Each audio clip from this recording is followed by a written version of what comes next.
Acá a Ecuador llegó la noticia ayer de que ahora les iban a dar una especie de tarjeta de racionamiento de alimentos a los venezolanos para establecer un tipo de control. Cuénteme cómo funciona eso. Esto es novedoso y acá en Ecuador se nos parece mucho a lo que ocurre en Cuba. ¿Cómo han tomado los venezolanos esta nueva decisión? Bueno, efectivamente, lo que estamos viendo es una acción adicional del régimen de Maduro, que su propósito, como bien usted dice, es el control social. Hay mucha gente que tiende a subestimar y pensar que algunas de las decisiones que adoptan este régimen son por ignorancia, ineficiencia o solo corrupción.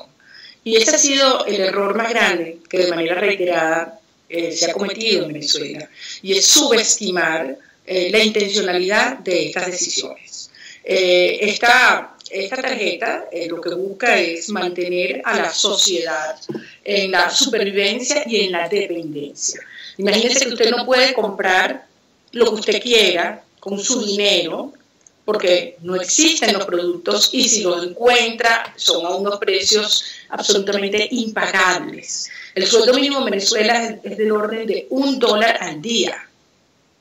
Y esto no alcanza ni siquiera para una empanada, para una arepa. Entonces, ¿qué es lo que el régimen busca? Y lo ha hecho de manera consciente: hacer que toda la población se convierta, nos convirtamos en mendigos, con la mano extendida, dependiendo ahora de una tarjeta, el día de mañana puede ser de cualquier otra modalidad, pero una sociedad exhausta y empobrecida. Es decir, una tarjeta que le da un cupo de consumo, es decir, al mes, quiero imaginármelo. ¿Qué significa para una familia? ¿Que puede comer un pollo o 2 pollos al mes y no más que eso?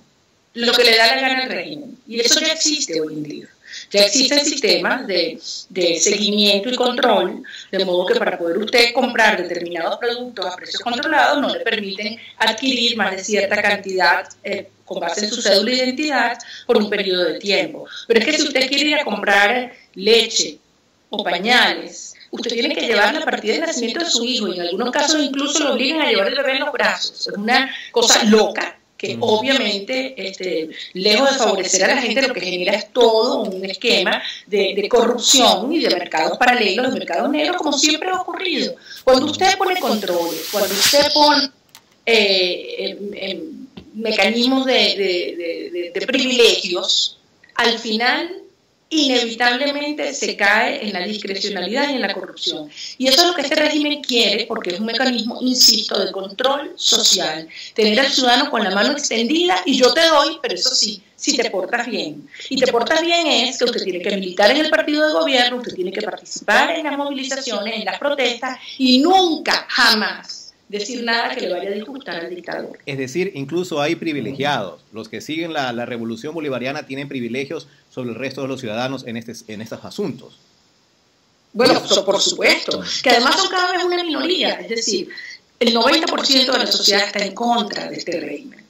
Pero aquellos que están muy cercanos, en Venezuela los llamamos enchufados, son los que tienen los grandes negocios, las grandes fortunas, importan productos, ya sean alimentos o medicinas, sin importarle ni la calidad ni el precio, al extremo que nosotros estamos descubriendo cada vez más eventos de corrupción en los cuales están trayendo medicamentos vencidos, porque es que no les importa que llegue la gente, lo que les importa es hacer los negocios. Qué barbaridad. ¿Cómo está el aparato productivo de Venezuela, María Corina?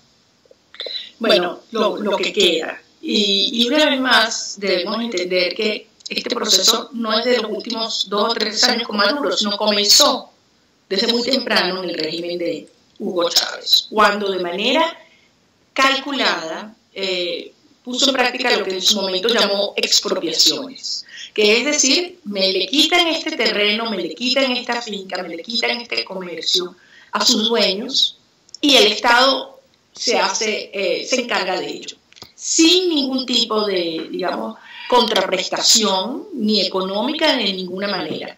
Aquellas personas que tenían fincas les exigieron incluso titularidad en los últimos 300 años, desde la colonia. Y si a usted le faltaba un solo papel, no importa que usted hubiese comprado su terreno como Dios manda, hubiera pagado, lo hubiera registrado, inmediatamente le quitaban su finca, chiquita, mediana o grande, ociosa o productiva. Esto significa que son 4,5 millones, casi 5 millones de hectáreas que eran productivas, que ahora no producen nada.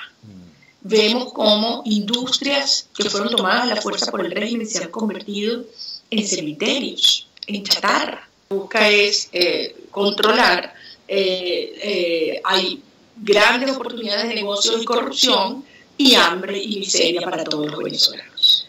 Para darle una cifra, de más de 14.000 empresas que existían en el área de manufactura e industrial, hoy en Venezuela quedan menos de un 40% operativas.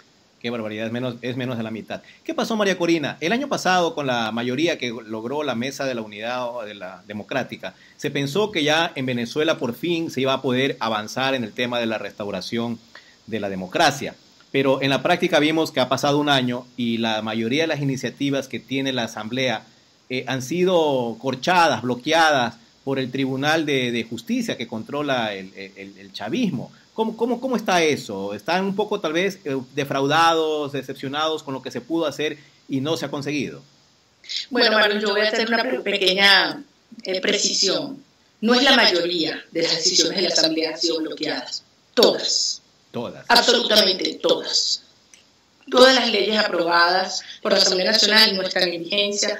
No se ha logrado la interpelación de un solo funcionario público. Hasta el presupuesto nacional, que como en cualquier república en el mundo requiere la aprobación del Parlamento, al día de hoy está en ejecución sin que haya sido aprobado por la Asamblea Nacional.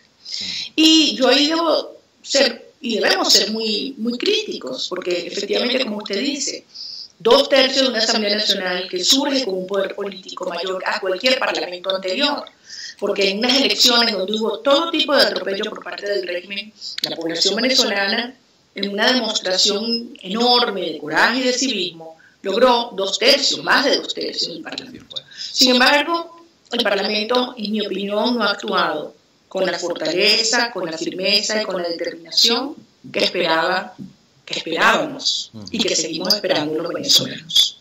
Y esta es una hora en la cual el Parlamento venezolano tiene que pasar a la ofensiva, a hacerse respetar, a elegir los nuevos rectores del Consejo Nacional Electoral y los magistrados del Tribunal Supremo de Justicia, y desde luego avanzar en lo que se comprometió con los venezolanos, que es el juicio político de Nicolás Maduro. Está corchado también por el Tribunal de Justicia el juicio, como se corchó también la convocatoria a la revocatoria del mandato, ¿no? ¿Cómo pueden desbloquear eso? Bueno, es que al final esto no son decisiones legales, son acciones políticas. Obviamente el Tribunal Supremo de Justicia ha violado la Constitución porque ha usurpado funciones de la Asamblea Nacional. Y llega un momento en el cual, si usted tiene un Tribunal Supremo de Justicia que está absolutamente plegado a la dictadura, cuyos miembros fueron designados de manera fraudulenta, violando los términos constitucionales, y este Tribunal Supremo de Justicia avala las decisiones del dictador, pues la Asamblea Nacional tiene que actuar en orientación y en acato de su mandato y de su legitimidad que proviene de la soberanía popular. Algo que le ha faltado, en mi opinión. ¿Eso implica salir a las calles, María Corina? Desde luego, yo lo he dicho de manera insistente. En Venezuela hay una dictadura, pero no es cualquier dictadura.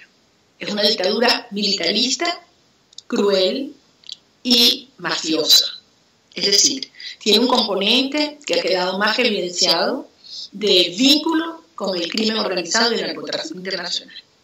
Y cuando se enfrenta un régimen de esta naturaleza, hay que aplicar todas las fuerzas democráticas, pero fuerzas que hacen que las dictaduras retrocedan. ¿Dónde radica nuestra fuerza? En primer lugar, en la institución del Parlamento. Por eso el Parlamento tiene que ir a la ofensiva. En segundo lugar, en la gente, en la calle. Y es allí donde hoy está claro que los ciudadanos reconocemos que está nuestra fuerza fundamental. Y así, con esa fuerza desplegada de manera organizada, sistemática, creciente y sostenida, es que haremos, además, que la comunidad internacional de una vez por todas asuma su responsabilidad, como ha sido el caso de Mercosur y como todavía estamos esperando de la Organización de Estados Americanos. María Corina, ¿cómo llegó Venezuela a esta situación de emergencia que ha convertido incluso a Caracas en la ciudad más violenta de toda Sudamérica, con niveles que realmente no se sospechaba hace años. ¿Qué tuvo que pasar? Porque el chavismo comenzó hace ya 17 años, van a ser, ¿no? Y ahora Venezuela parece que está en una situación sin salida por lo menos hasta el año 2019 en que hay nuevas elecciones. Acá en Ecuador tenemos un gobierno, el correísmo, que va a cumplir hace pocos días más 10 años. Y se dice siempre que no queremos llegar a estar como Venezuela.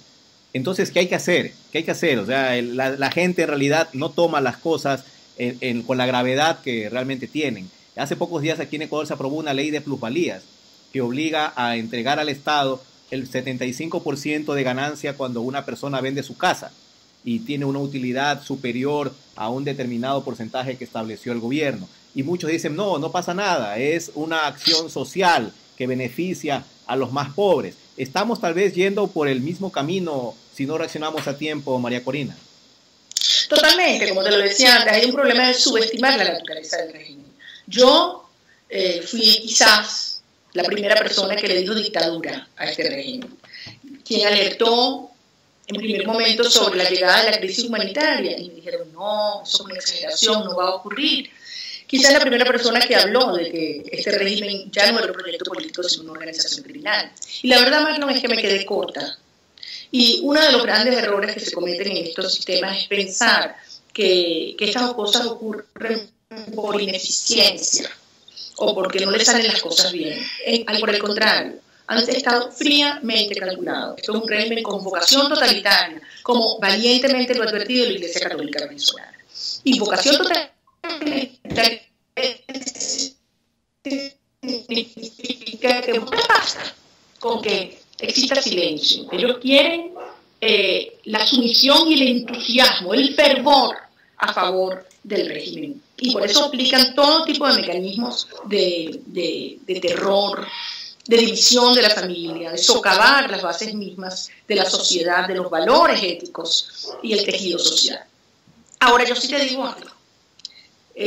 Venezuela está muy cerca del cambio político. Aquellos que pretenden hacernos creer que no tenemos fuerza y que hay que esperar al 2019 o hasta que Maduro le dé la gana, no entienden. Por una parte, la urgencia de una sociedad que se muere de hambre, donde tenemos bebés que cuando yo los cargo puedo creer que tienen 8 o 10 meses y son niños que tienen más de año y medio porque están creciendo con una desnutrición crónica, una generación completa que crece sin medicina, sin leche, sin educación, porque su mamá los dejan durmiendo para así ahorrarse el desayuno y no los mandan a la escuela. Esto no es sostenible. Y frente a esto, la sociedad venezolana estamos conscientes de lo que nos corresponde hacer este año. Así que este año, para Venezuela, y creo yo que también para Ecuador, es el año de la libertad. Ustedes, la oposición me refiero, cometieron el error de ir dispersos hace 4 años y un poco entendieron con la Mesa de la Unidad ese error. Acá en Ecuador está ocurriendo una cosa similar. Las últimas encuestas dicen que ninguno de los candidatos de la oposición va a poder alcanzar siquiera o acercarse al candidato del gobierno, que es Lenín Moreno. Ustedes lo entendieron un poco tarde. Acá como que todavía hay cierto tiempo o oportunidad de darnos cuenta. ¿Ustedes entendieron eso tarde, María Corina, que la oposición tenía que unirse? No. Nosotros hemos tenido candidaturas unitarias desde hace más de 10 años. Y desde luego tiene todo el sentido del mundo de buscar mecanismos para coordinar y exista la eficiencia del voto frente a la dictadura. Y en los países donde hay doble vuelta, hay la posibilidad de que eso se resuelva por ese mecanismo. No es el caso de Venezuela. Por lo tanto, nosotros optamos a los mecanismos de la primaria. Lo que no puede convertirse, estos esquemas de coalición, son en espacios de chantaje para que no haya pluralidad y discrepancia dentro de la coalición opositora. Ahora, yo voy a ser muy firme y quizás dura en una afirmación que voy a hacer. Hay muchas personas que dicen por qué la oposición venezolana en este momento, digamos, hay al menos 2 visiones. Bueno, hay quienes creen que no hay nada que hacer, que es muy riesgoso enfrentarse a la dictadura y que es mejor esperar. Nosotros, por el contrario, y somos una amplia mayoría, creemos que Venezuela no aguanta más y que este es el momento de enfrentar una dictadura y que cada día que pasa es tiempo que gana y tiempo que utiliza para asfixiar aún más a la sociedad. Por lo tanto, materia electoral debe haber coordinación y las primarias resuelven eso. Pero en materia de la política hay que escuchar a la gente y hay que entender que es natural que siempre exista un sector, ojalá sea siempre minoritario en los demás países, como lo es hoy en Venezuela, que probablemente no va a querer enfrentarse al régimen. María Corina, estos regímenes no les gusta perder las elecciones. Normalmente, si les va mal en los resultados, van a hacer algún intento de quedarse, ¿no? Y hablo de Venezuela y hablo de Ecuador también. En Venezuela no ha habido una elección limpia y libre en los últimos 18 años. Y ellos han derrumbado completamente toda la base de la institucionalidad electoral del país, modificando las leyes para favorecerlos, alterando las potestades del organismo electoral y, desde luego, colocando allí las personas que son absolutamente sumisas y dóciles. Ahora bien, hay que denunciar la trampa. Y no podemos caer en el chantaje de que cuando hay abusos o trampas no lo debemos decir porque la gente se asusta. Todo lo contrario. Es como cuando alguien tiene una enfermedad. Usted va al médico para que le dé el diagnóstico y la medicina que lo cura. Usted no puede decir, ay, no voy al médico, no vaya a ser que me diga que estoy enfermo y eso me va a deprimir. Por favor, hay que enfrentarlo. Y ese ha sido nuestro aprendizaje. Hay que llamar las cosas por su nombre. Pero eso sí, estar conscientes que sin presión de calle, sin movilización, sin desafío a estos regímenes, avanzan. Y estos regímenes, como usted dice, cuando no la ganan, desconocen. Y es lo que están haciendo ahora con la Asamblea Nacional. Entonces, María Corina, ¿cuál sería usted el mensaje que nos daría a los ecuatorianos que estamos cerca, falta un poco más de un mes de ir a unas elecciones presidenciales que todo el mundo considera que iban a ser fundamentales para el Ecuador? Son fundamentales para el Ecuador, para cada uno de sus ciudadanos, para los ciudadanos que aún no han nacido, y que podrán crecer en una nación próspera, segura, llena de oportunidades sobre la base de la decisión que tomen dentro de un mes y que también sé que serán fundamentales para toda América Latina. Lo primero que les quiero decir es que confíen en su fuerza, que sepan que son una enorme mayoría los ecuatorianos de bien, igual que en Venezuela, que entendemos que esta no es una lucha electoral más, es una lucha existencial, que la vida de esas generaciones de ecuatorianos que no han nacido depende de lo que ustedes hagan o dejen de ser ahora. Desde luego tiene que haber cooperación, unidad, articulación, pero por encima de todo tiene que haber una gran valentía de llamar las cosas por su nombre, donde nadie se cansa, nadie se detiene, y avanzar juntos por una Latinoamérica próspera, democrática y libre.